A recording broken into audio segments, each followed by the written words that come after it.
नमस्कार मित्रों, आप सभी का अपने YouTube चैनल पर स्वागत है। इस वीडियो में देखेंगे लेंस व दर्पण से संबंधित महत्वपूर्ण तथ्य। यहाँ से आप लेंस व दर्पण से बनने वाले न्यूमेरिकल आसानी से सॉल्व कर पाएंगे। यह वीडियो आप ध्यान से देखिएगा और हमारी बातों को सुनिएगा। आपसे सभी प्रकार के लेंस व दर्पण के प्रश्न सॉल्व हो जाएंगे। जो भी न्यूमेरिकल बनेंगे, रेलवे परीक्षाओं में ज़्यादातर न्यूमेरिकल पूछे जाते हैं और अन्य परीक्षाओं में भी यहाँ से प्रश्न पूछे जाते हैं। पहले समझते हैं लेंस सूत्र क्या होता है।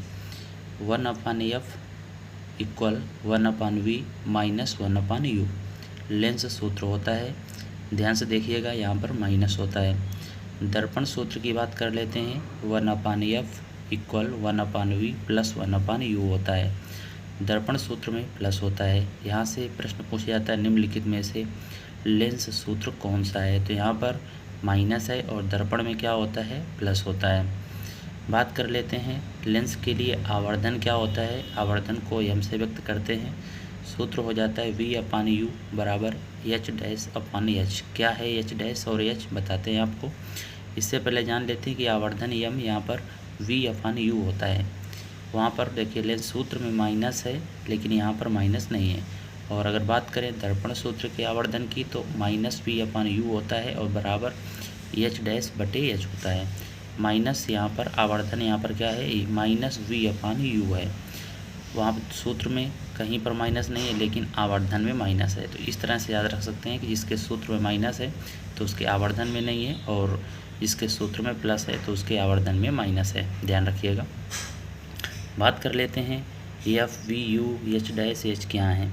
एफ फोकस दूरी है, यू बिंब दूरी, बिंब मतलब वस्तु की दूरी, वी क्या है, प्रतिबिंब की दूरी है, एच डैश है प्रतिबिंब की ऊंचाई और एच है बिंब ऊंचाई। बिंब का तात्पर्य यहाँ पर वस्तु से लिया गया है। अगर बात करें आवर्धन का मात्रक क्या होता है, तो आवर्धन का कोई मात्रक नहीं होता है। इस तथ्य को भी आप याद रखिएगा। बात कर लेते हैं आंकिक प्रश्नों हेतु महत्वपूर्ण तथ्य क्या है। यहाँ पर महत्वपूर्ण बात यह होती है कि जब प्रश्न आता है तो वहाँ पर एफ धनात्मक रखें, ऋणात्मक रखें, वी कैसे रखें, यू कैसे रखें, तो आपको बता दें। अगर उत्तर लेंस या उत्तल दर्पण है, देखिए लेंस या दर्पण, उत्तल की बात हो रही है, और दूसरे साइड में देखिए अवतल लेंस या दर्पण की बात हो रही है।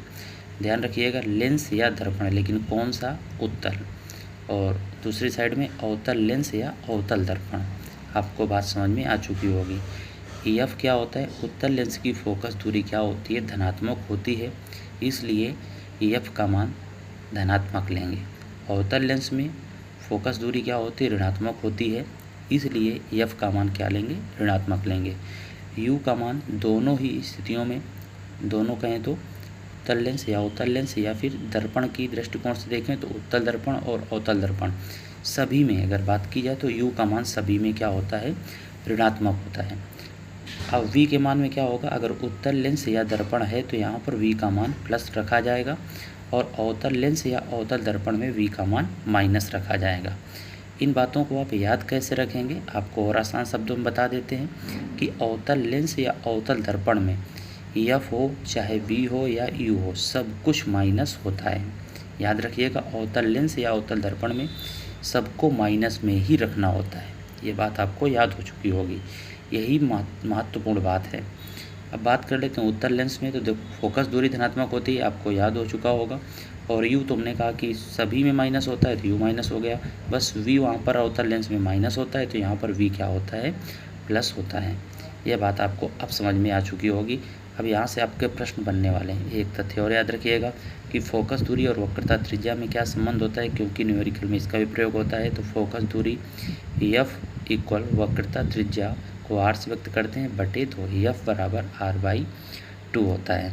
यहाँ से आपके न्यूमेरिकल लेंस व दर्पण से आसानी से सॉल्व हो जाएंगे। फिर भी अगर कोई आपको दिक्कत आ रही है तो आप हमारे व्हाट्सएप नंबर 9956937025 पर अपनी समस्याएं भेज सकते हैं कि ये नहीं बना, तो उसके लिए आपको वीडियो अलग से बना दिया जाएगा। लेकिन उम्मीद यही है कि आपको यहाँ से आपके जो प्रश्न बनेंगे कॉम्पिटिटिव एग्जाम में आपसे सॉल्व हो जाएंगे। एक महत्वपूर्ण बात और यहीं पर जान लेते हैं आवर्धक लेंस, मैग्नीफाइंग ग्लास। आवर्धक लेंस को इंग्लिश में क्या कहते हैं? Magnifying glass. क्या होता है, बात कर लेते हैं। आवर्धक लेंस एक उत्तल लेंस होता है और इसकी खोज की बात करें आवर्धक लेंस की, तो रोजर बेकन ने खोज की। इसका उपयोग क्या होता है? जिसका उपयोग पास की वस्तुओं का आवर्धित प्रतिबिंब प्राप्त करने के लिए किया जाता है। आवर्धित मतलब बड़ा प्रतिबिंब प्राप्त करने के लिए किया जाता है। आवर्धक लेंस की खोज के बाद ही सूक्ष्मदर्शी का आविष्कार संभव हो सका। ये थी महत्वपूर्ण बातें। धन्यवाद।